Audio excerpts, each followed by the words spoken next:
Well, it was when this man that I'm going to introduce to you, he was such a young man when I first met him. Boy, it's probably been almost 15 years.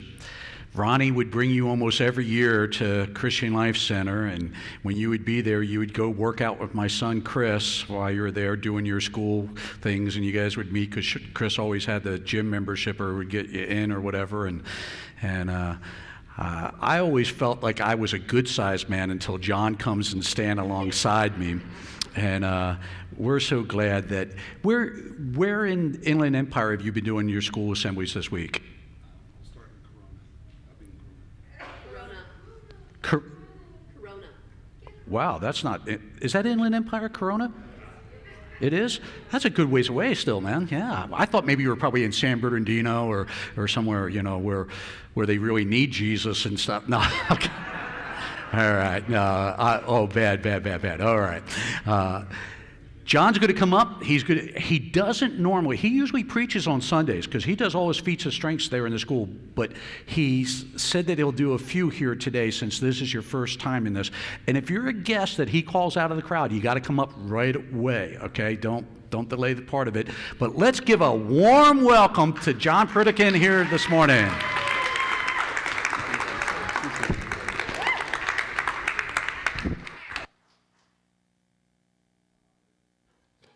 It's an honor to be here. I live in Lodi. I'm not bragging, but that's by Sacramento. But yeah, so we came down. I'm in Corona this week. I've done a lot of schools in Moreno Valley, Paris. That's kind of closer, right? I'm not totally familiar out here too much, but yeah. But we get to travel all over the world. My wife and daughter travel with me, and she's with my mom who lives over in Pasadena. But yeah, the country you do work with the most is Israel. We go there about 3-4 times a year. We've been doing that for 15 years now, going there, doing school assemblies and speaking there. But the thing I do, I'm known for, is breaking and ripping stuff. And so I have something that's one of the hardest things in the world to find nowadays, a phone book. And I was speaking at a school, and I asked the principal for the phone book, and a little girl was in the office, and the girl goes, what's a phone book? They're really hard to find. Thanks, Google. But I'm going to rip this in half. I just need a volunteer to make sure it's real. Let's see. My man right there in the your shirt right there, it looks like, I don't know, Warning? Does it say Warning? Is that Minecraft shirt? What is that? What's your name? Kevin. Hey, Kevin. Now, Kevin, how old are you? 9. You're 9 years old. Okay, I want you to look at the phone book. Make sure it's not been pre-ribbed, pre-cut. One person said baked in the oven. Kevin, is it real? I guess. Yeah. Okay, so you're going to give me a countdown from 10. When you say 0, I'll rip it lengthwise. But you got to get everyone fired up. Are you ready? Yes. Are you fired up? Yes. Are you having fun? I guess. Are you excited? Probably. Are you lying? I guess so. You guess so. Yeah, that's good. You're in a church. Okay, so give me a countdown from 10. Are you going to give me a countdown? I'll rip it lengthwise? Okay, get everyone fired up. So here we go. 10, 9, 8, 7, 6, 5, 4, 3, 2, 1. Dun, dun, dun, dun, dun, dun.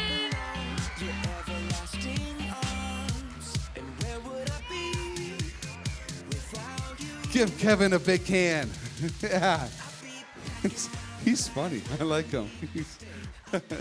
That's pretty funny. All right, I got a frying pan. So this is kind of my claim to fame. I did this July 11th, 2007 outside of London. I broke and set 2 Guinness World Records for this. We did an outreach that day. We had over 4,000 young people fill a park. Over half of them came forward and asked Jesus in their heart for the very first time. And so that's the reason why we did the Guinness World Records. Less than 4% of people go to church in the United Kingdom. So it was like a really cool thing. And so I broke a 9-year-old record. But what got my picture in the book is rolling 2 frying pans inside each other and rolling that up. So I'm in the 2010 book, but my picture's in the 2009 book, page 12. Second paragraph. But I tell everybody that because I'm insecure, and that's why I have highlights. But hey, I need a volunteer to help me out. Where's Victor at? Right there. Yeah. Victor, come up here. Yeah. Give Victor a big hand as he comes up here. Come sit next to me, Victor. Hey, hello, sir. How are you? Now, Victor, where are you from originally? Florida. You're from Florida. Were you born and raised there? Yeah, no, I was born there. Born and you were raised here? Where'd you go to high school? Banning. Oh, Banning. Now you're bragging. Banning. Yeah. No, I'm just joking. I've been there. Yeah. Now, what do you do for a living? I'm retired. What did you do? Work for the gas company. Did you really? You're like kind of like a gas man. That's it. Got a lot of gas. Yep. I can't believe I just said that on a church. I'm so sorry. This is my last time here at the Ark. Okay, so I want to make sure it's real. I don't usually give people the frying pan. I was at a high school and someone hit themselves in the head. So I'm going to hold on to it, but you can feel it. Make sure it's a real frying pan and it's not fake. Is it real? Yes. Yeah, you better say that. Okay, so give me a countdown from 10. No, you're ready? You're excited, right? Yeah. I can tell. You seem really pumped up. Give me that countdown. What's that? Let me check it one more. Oh, you're so funny. But this is my show. Okay, so give me a countdown from 10.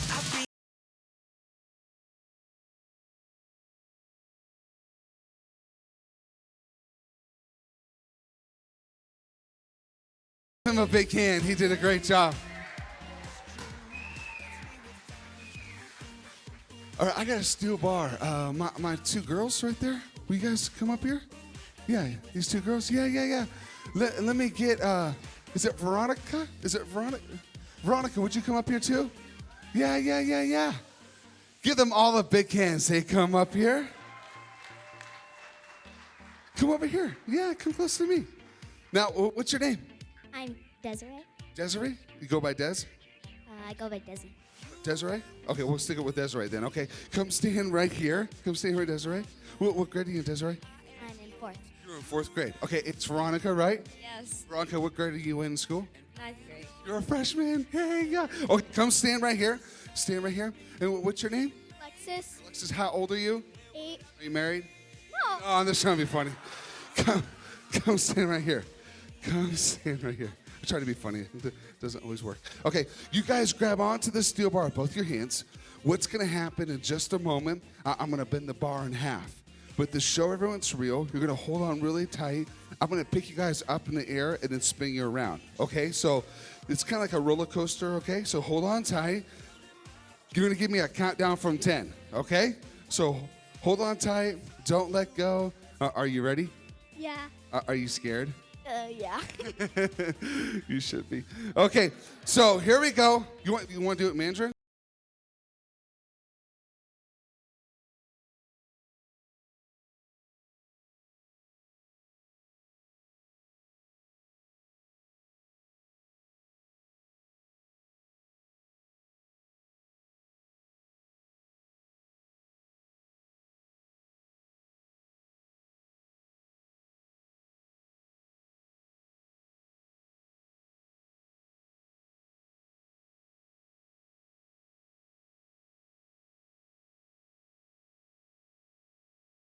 Two girls a big hand.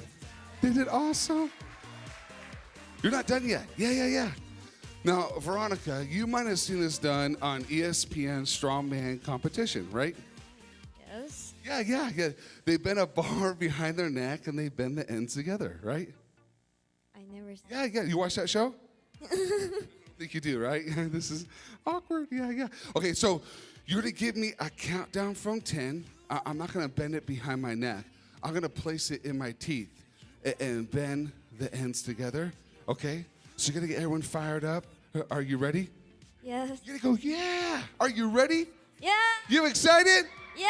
Am I good looking? Yeah. Okay, good job, right? So here we go. Give me a countdown from 10. 10. 9, 8, 7, 6, 5, 4, 3.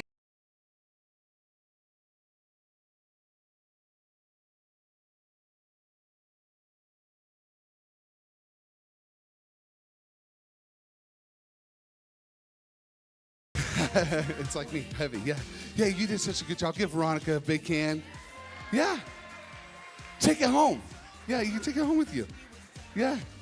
Yeah, you're all set. Yeah.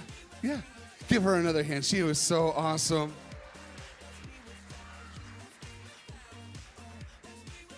It is really an honor to be here this morning. I have one last thing to do to end my time. I have a baseball bat that I'm going to break in half. I used to work with baseball players. I don't do this anymore, working with baseball players. But there was two guys that got us to do this. It was Mark McGuire and Jose Canseco. And when I tell it to students nowadays, they have no idea who we're talking about. So I always tell them Mark McGuire is a retired baseball player. Jose Canseco is an author. And probably shouldn't have said that. This is going on the internet. Good job, John. But I'm going to break this in just 1 second. I know we have some younger ones who are in the room. I do want to say this. Everything I did is real. I promise you. You never, ever, ever want to bend anything in your mouth. Don't do this at home, dads. And I was doing an interview with a reporter not too long ago, and they asked me, why in the world do I do all this stuff? Why do I speak to kids all around the world? We do a lot in the Middle East, Africa, Asia.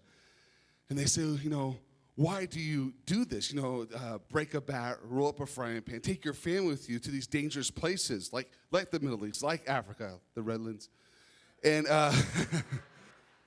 and I told them this story. I was speaking at a high school out in Montana. It was called Custer County High School. And I got done with this assembly. It was in Miles City. And I'm talking to all these students, and this girl walks up to me at the end of the assembly. She goes, John, I need to talk to you. And I go, yeah. So we walked away from the students. We walked over the corner of the auditorium, the gymnasium, I should say. And she began to share with me her story. She said one day she's in her bedroom and she's doing her homework. She said her brother's in his bedroom, her mom is making dinner, and her stepdad is pulling into the garage from work. She said all of a sudden she heard a loud bang, almost like an explosion. Now I want to be careful how I say this. She ran into her brother's bedroom, and there he laid on the ground. He ended his life. Now, in school assemblies, I talk about being nice to each other. Don't give up. Let everyone know that they're special. But with older students, I do talk a little bit about suicide. So I didn't know what to say that day. I said, you're special. Don't give up. I'm trying to just be inspirational to her. I said, I am speaking at a church down the road tonight if you want to come out. She said, there's no way I can get there. She said, since the day of the funeral, my mom, she just sits on the couch all day and cries. I said, well, try to come out. The place was packed out that night, and we were breaking stuff, and I shared. I gave people a chance to come forward and ask Jesus in their heart. I'm standing on the stage, and I watched the whole front of this church filled with people coming forward. I looked down the left-hand side, and there was that girl. She came. I ran over to her, and she goes, John, she goes, Jesus has changed my life. And I give her a hug, and she's crying, I'm crying. And she goes, I want to introduce you to my mom. She came tonight. Standing right behind her at the front of that church was her mom. And she reached up to me. I thought she was giving me a hug, but she grabbed my jacket. And she said, she pointed in my face. She goes, you didn't reach my son. You didn't reach my son. And then she stopped and said, but there's other sons out there you need to reach. Please don't ever stop doing what you're doing. I know it doesn't make sense to rip a phone book in half or break a bat or take my family with me around the world. But I made a promise to a mom. I reach as many sons and daughters as possible. So I hope this morning you don't feel like I'm showing off with this stuff. It's just a tool I use to speak to students all over the world. And I just want to share with you real quick this morning. I will not be very long. The only thing between you and a good lunch is me. I'm hungry. But there's a verse in the Bible. It says in Romans 8:28, it says, in all things, God works for the good for those who love him. No, it doesn't say all things are good. It's not good when you pray for people that are sick and they pass away. It's not good when finances are a mess or people that you trust talk behind your back. Those aren't good things. But God says, I will work those things out. And a lot of times in life, we want explanations. But God doesn't give those because you can never base your life on an explanation. I submit to you this morning, he gives promises because you can always base your life on a promise. I was doing school assemblies out in the state of Maine, and at the end of my assembly, the CBS News came out to do an interview with me. And so I got done with my interview. Now, I say CBS News. It wasn't like the big national one. It was like the local Caribou affiliate. It was something bigger than it was. And I went back to my hotel room to watch myself on TV because I'm insecure and vain. And so I'm watching myself on TV. I looked terrible. During my interview, they held the camera really low. I had all these chins, you know. Turned to my wife. I go, you know, the camera adds like 10 pounds. She goes, how many cameras are on you? I mean, but right before my interview, the reporter talked about promise. He said, by definition, a promise means two things. It means a pledge, and it also means potential. Now, I don't know what this year has been like for you. You might have gone through a really tough year. This might be a great year. But I want you to know this. He's been with you every step of the way. I want to tell you why. He sees potential in your life. Maybe not a lot of people have, but God says, I see potential in your life. Does that mean you're not going to go through difficult times? Absolutely not. You will. See, you're going to have problems. I like where the one person said, everybody has a problem, everybody is a problem, or everybody lives with a problem. We were speaking one time at a church, and a lady walked up to us at the end of the service and said, would you pray for me? I wouldn't have any more problems. We put our hand on her shoulder and said, God, kill her. No. We didn't do that. We wanted to. But as long as you're alive, you're going to go through tough times. But this is what I want to say to you. It doesn't mean God's mad at you or he's angry with you. It means you're going through a difficult time. And you got to remember not to give up. Now, there's one thing I'm really good at. It's not rolling up frying pans. It's not eating. It's making mistakes. I'm always making mistakes. I wear black a lot because it's slimming. No, it's supposed to be. But I'm always spilling on myself. Like, I'm always doing the wrong thing. I'm always tripping or falling. I was speaking in Hawaii a couple years ago. We were at this conference. There was that girl. She got her arm bit off by a shark. They did a movie about her. And so she spoke, and then it was my turn to speak. It was like 5,000 families at this event. So let's give a big hand to John. So I go to take the stage, and I missed the step. I don't trip. I'm falling. And they had these big screens on the stage, and the camera's like following me, and I watch myself fall on these big screens, and I hit the stage, 5,000 people. No one was laughing, except my wife and daughter. But one of the biggest mistakes happened to me a couple years ago, a country called Venezuela. I was invited to speak at a conference for 18,000 students in a bullfighting arena. And I'm with all these really famous Latin singers. I mean, they have millions and millions of followers on Instagram and social media and Twitter and all that. Entourages of security, and there's me at this event. Like, was there a mistake, or maybe they thought I was the bull? I mean, I had no idea, you know. And so I'm backstage, and I'm in the green room, and I have to go use the restroom. So I decided I'm going to go use the restroom. So I go back to use the restroom, and when I do, I saw the doors open. So I walk over, and I close the door. As I walk to go use the restroom, I hear my name being announced on the stage. Let's give a big hand to John Pritikin. Well, it's all in Spanish, but I mean, I can understand. I hear my name. Everyone's cheering. So like, oh, man, I'm in the bathroom. So I run over to the door. I go to grab the handle of the door. There is no handle. I'm locked in the bathroom. Concrete walls, metal door. I'm banging, yelling for help. I didn't realize when they announced my name from the stage, the band's playing, 18,000 people, but they had this big entrance for me. They were shooting fireworks up in the air at the same time. So no one can hear me banging on this door in the bathroom. So I'm like, what am I going to do? And I'm looking at the door. I go, it's metal. Maybe I can bend it.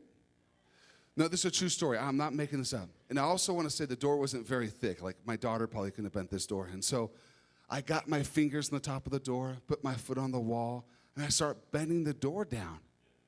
And I start yelling for help. I'm like, help, help. Well, no one's coming. And I realize they don't speak English. They speak Spanish. I don't know any words in Spanish. And so I'm standing there thinking, I have ruined my career in Venezuela. And then I had a memory, a flashback memory, when my daughter was really little.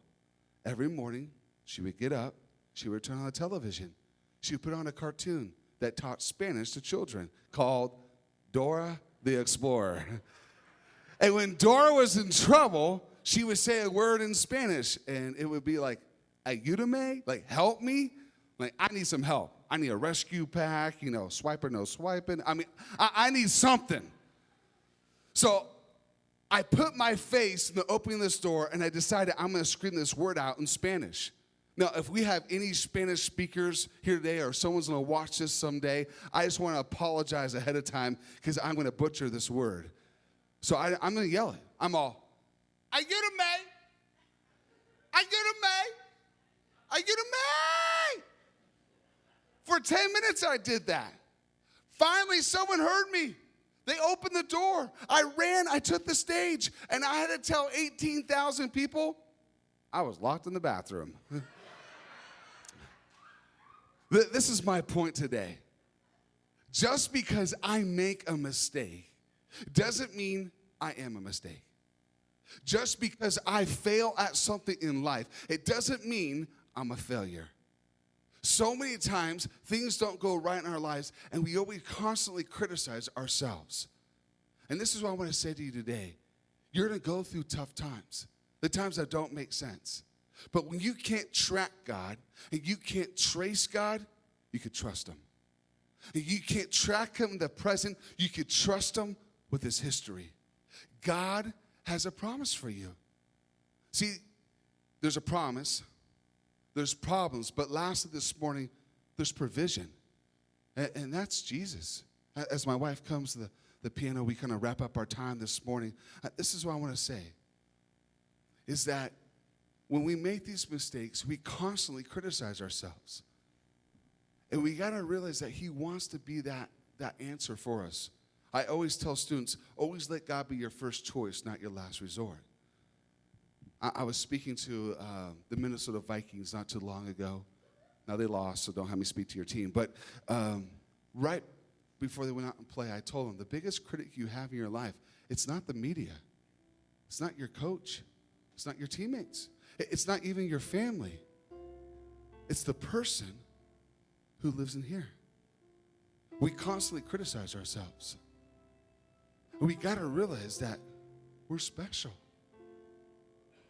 There's a story of a little boy who never felt special because the little boy, he couldn't talk. He's in first grade. He's 6 years old. He's sitting in his desk in school, and a teacher walks in front of the whole class. She picks him up, and she puts him in a room with other students that have special needs. Because it happened in front of everybody in the class, everybody at school was mean to him. He would sit by himself every day at lunch. No one else would sit with him. The other students, they would throw garbage at him. He would come home after school. His parents, they were always fighting. And they went through a terrible divorce. One day, in third grade, his mom worked a lot. So she would put him up at school, drop him off at school just a little bit early. And every morning, he would watch these older boys play a game. They'd run back and forth like tag. He never got to play. He only got to watch. Except this one day. 25 boys. They walk over to the boy and they ask him to play. He doesn't stand to his feet. He jumped to his feet. He's never got to play in the game before. In fact, when he tells this story, he says it was one of the best days ever in his life. So he's playing this game. He's having so much fun. And then all of a sudden, one of the best days of his life becomes one of the worst days. It's a setup. They don't want to play the game with the boy. They want to hurt him. And they chase the third grade boy all over the school. Well, he runs down the hall. He's looking for help, but he doesn't see how a fifth grade boy who's trying to be funny, he broke ahead of the pack and he stuck his leg out in the hall. I don't think the boy would have done that if he knew it was going to happen, but he's trying to impress his friends by hurting somebody else. The third grade boy, he's running. He doesn't see the older boy's leg. He hits the leg. He trips, he falls. His face, it hits the ground. And blood goes everywhere. And all 25 boys, you would think would help him up. Grab a teacher, a towel. No. They start pointing and they start laughing at the boy who's on the ground bleeding. Well, the bell rang and everybody went to school except for the boy. He stands to his feet. He's crying. His shirt is soaked in blood. He has to go to the hospital to get stitches in his face. Well, the next year, the school decided to put that boy back into a typical classroom. Only one problem. The teacher he got, secretly, she didn't like him. One day, at the end of school, she dismissed all the students except for him.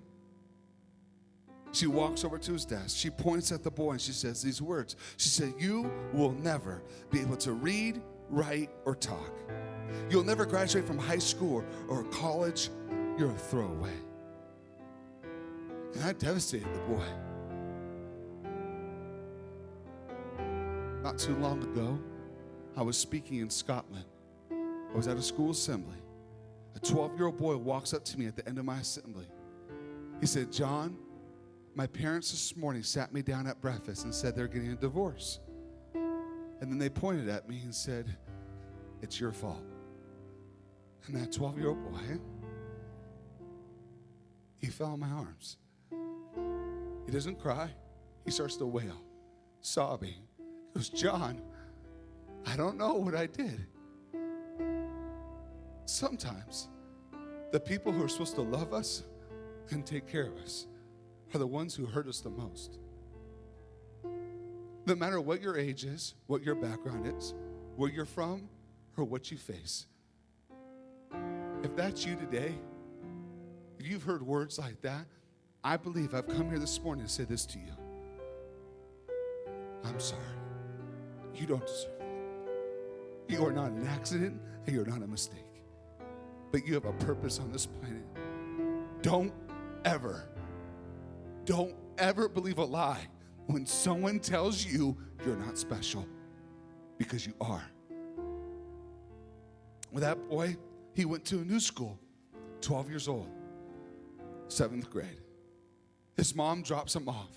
He gets out of the car and he grabs his backpack. His mom grabs his hand and goes, "Sweetie, it's a new school. They're going to be nice to you here." The mom starts to cry and she goes, "I promise." All morning, he doesn't talk to anyone. He's afraid they're going to hear the way he mumbled. He goes out to lunch. He sits down, and an older girl, 8th grader, 14 years old. She stands up. She doesn't know him. She yells out loud. She goes, "Hey, what are you doing? We don't want you to eat lunch with us. You're retarded. Go by yourself." And the whole school started laughing. But the boy, he didn't laugh. He didn't cry. He picked up his lunch. He walked through the crowd that's laughing at him. He sat underneath a tree, and when he was all alone, then he cried. But he didn't give up. He became a young man. In high school, he wanted to go to college. His grades, they were terrible. He applied to all these universities. They all said no, except for one. One school took him in on academic probation. He barely got to go to that school. He goes to a man he admired. He tells this man his dreams. And the man he respects points at him and says, "You will never be able to do that. I can't even understand you right now. You barely made it through high school. A university, it's a lot harder." Then the man goes, "I'm not trying to be mean. I'm trying to be realistic." But it was like someone stabbed him in the heart because he trusted that guy. I always tell older students, always be careful who you share your dreams with. So he goes to this university. He goes these big classes. He comes back to his room. He sits on his bed and he just cries. He feels so dumb on the inside. He wants to believe all the lies that people have told him. But one last time, he reached down and he found the strength not to give up. His second year at that university, he went to the top of his class. He hit the dean's list. He went to his third and his fourth year. He walked across the stage. He graduated. The little boy that couldn't talk, who became a young man, he went on with his life. Now today, that man is me. And that's my story. My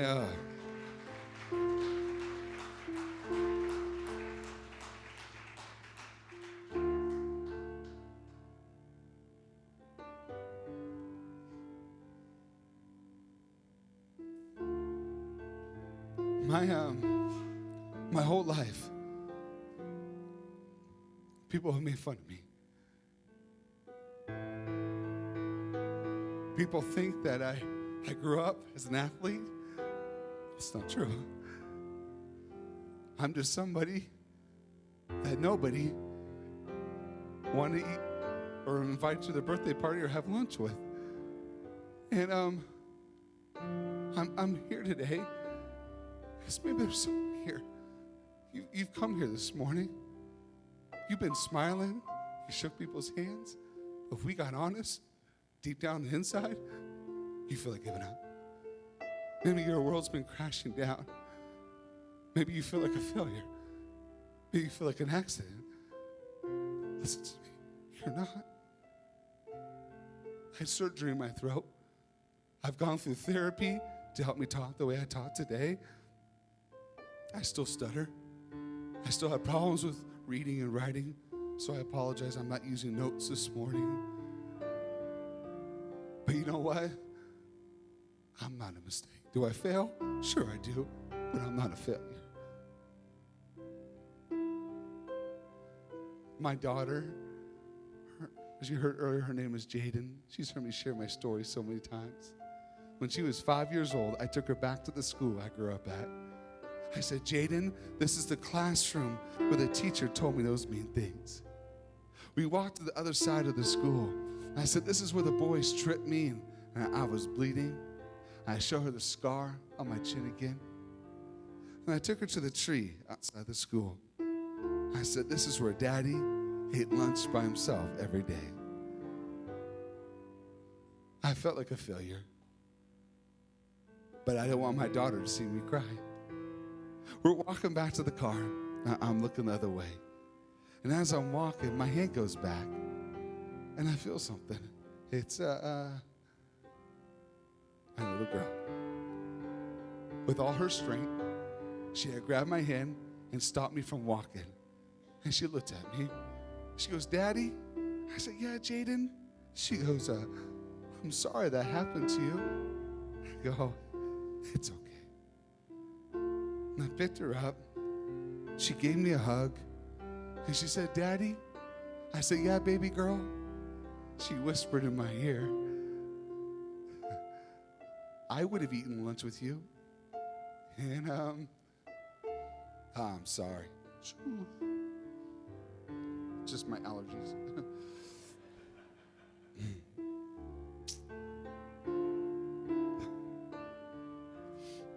It touched my heart. Can I say this on this Sunday morning here in October 2016? The only thing God wants to do is just eat lunch with you. See, Jaden didn't just say that to her dad that day, but she said it to that 9-year-old boy who sat underneath that tree every day at school by himself. Today, you need to know that you're special. Would you do me a favor before I end my time? Would you bow your heads and close your eyes all over this room? I just want to say a prayer. Jesus, touch my friends. Give them strength. I have a maker. He formed my heart before even time began.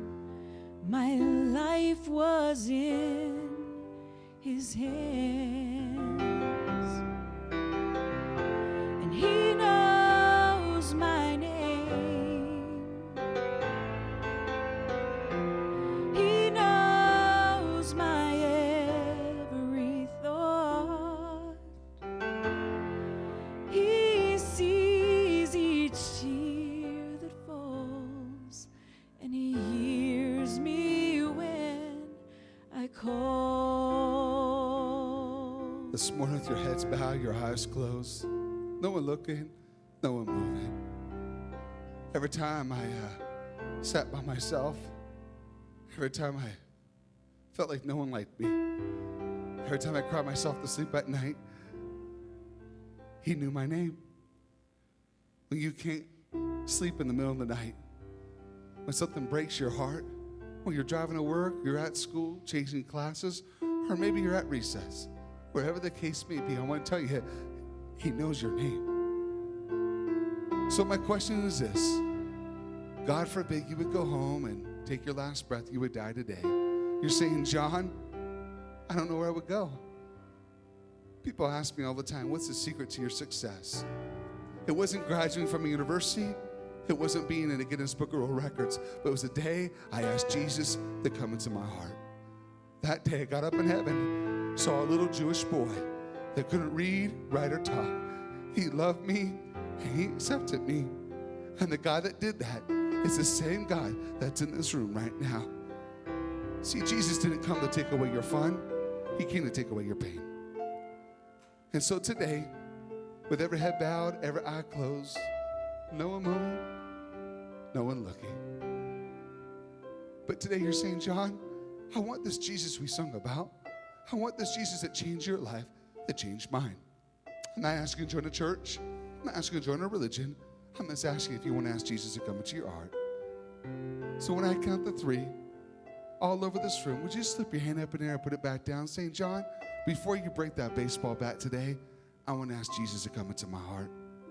Sir, you'll never be the same. Ma'am, he'll change your family.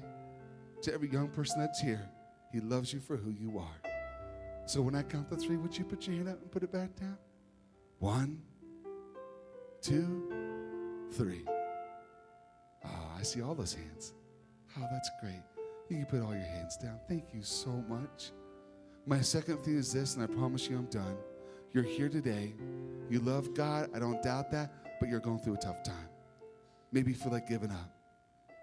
Maybe the circumstances of life or a situation you're in, this feels so overwhelming. You just need God to wrap his arms of love around you today and remind you how special you are. If that's you, St. John, would you pray for me? I need God to give me strength. I need God to give me hope. When I count to 3, would you put your hand up and put it back down? 1, 2, 3. That's a lot of hands. You can put your hands back down. For those who raise your hand and ask Jesus in your heart, would you say this prayer after me? My prayer doesn't save you, but the motive of your heart does.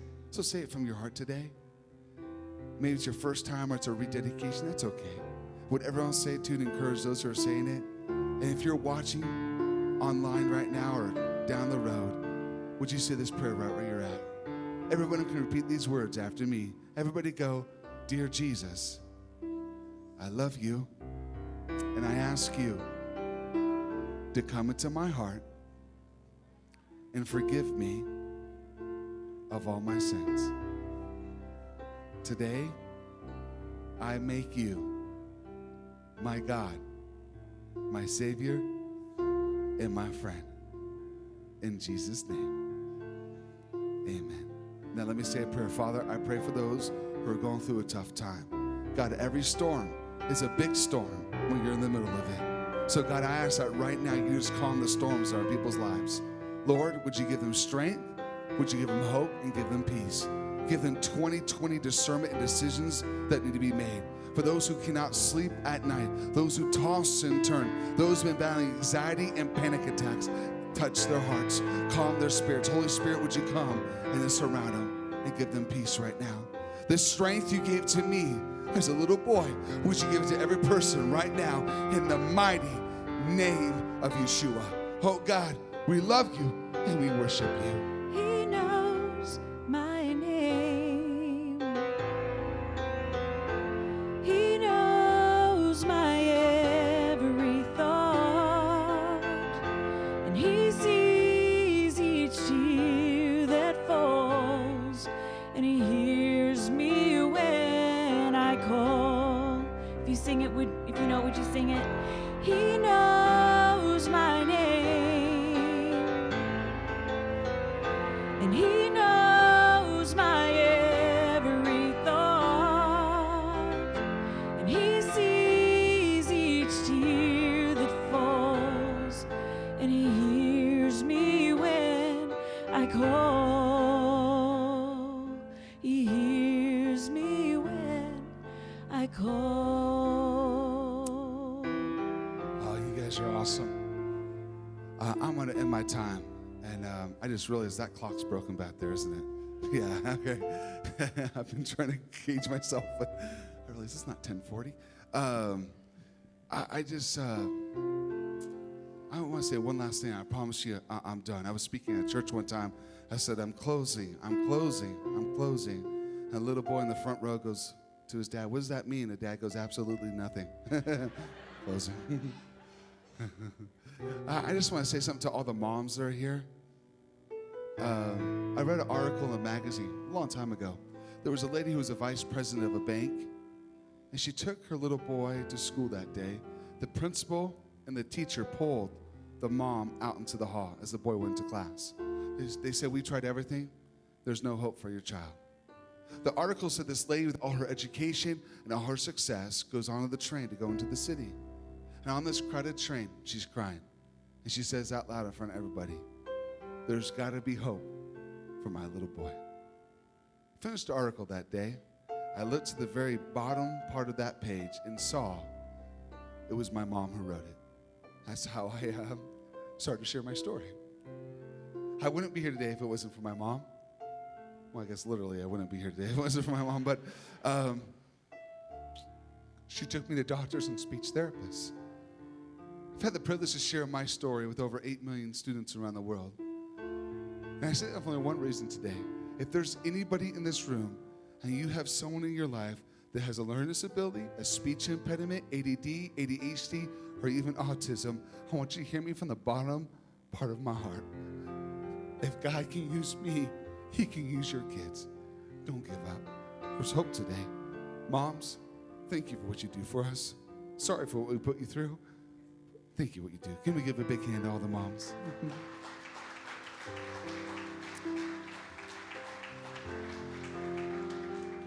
My daughter usually gives me a countdown from 10 when I break the bat at the end of my programs or I'm speaking. She's not here right now. But the young man right there in the white shirt and the tie, right there. Would you come up here, buddy? Yeah. Come here, man. You touched my heart, man. Come here. Hey, come here, man. I saw you back there. Hey, can I say that? What's your name? Javon Arnold. Javon. Hey, I want to make sure, is that a real baseball bat? Yes. You're awesome. Hey, when I was growing up, I didn't have a lot of friends. But I think if I went to school with you, you'd be my friend. Because I could tell you have a big heart. And I want you to come up here because I want you to know how special you are. You always got to remember that, okay? Okay, you're so awesome. Hey, I'm going to break this over my leg today. But let's remember to never give up. Remember how special we are. And for every student that's in here right now or those who are watching online one day, I just want to say this to you. When you go back to school tomorrow, would you look out for someone who might be by themselves and go sit next to them? And for those who go to work, maybe you have someone who's a cubicle over or someone who's at a lunch break, who's in the lunchroom. Would you go sit next to them? Because I know. I wish someone done that for me in my life. You guys are so awesome. I want to break this over late, but please remember, don't ever, ever give up. Give me a countdown from 10, all right? So here we go. 10. 9, 8, 7, 6, 5, 4, 3, 2, 1. Hallelujah!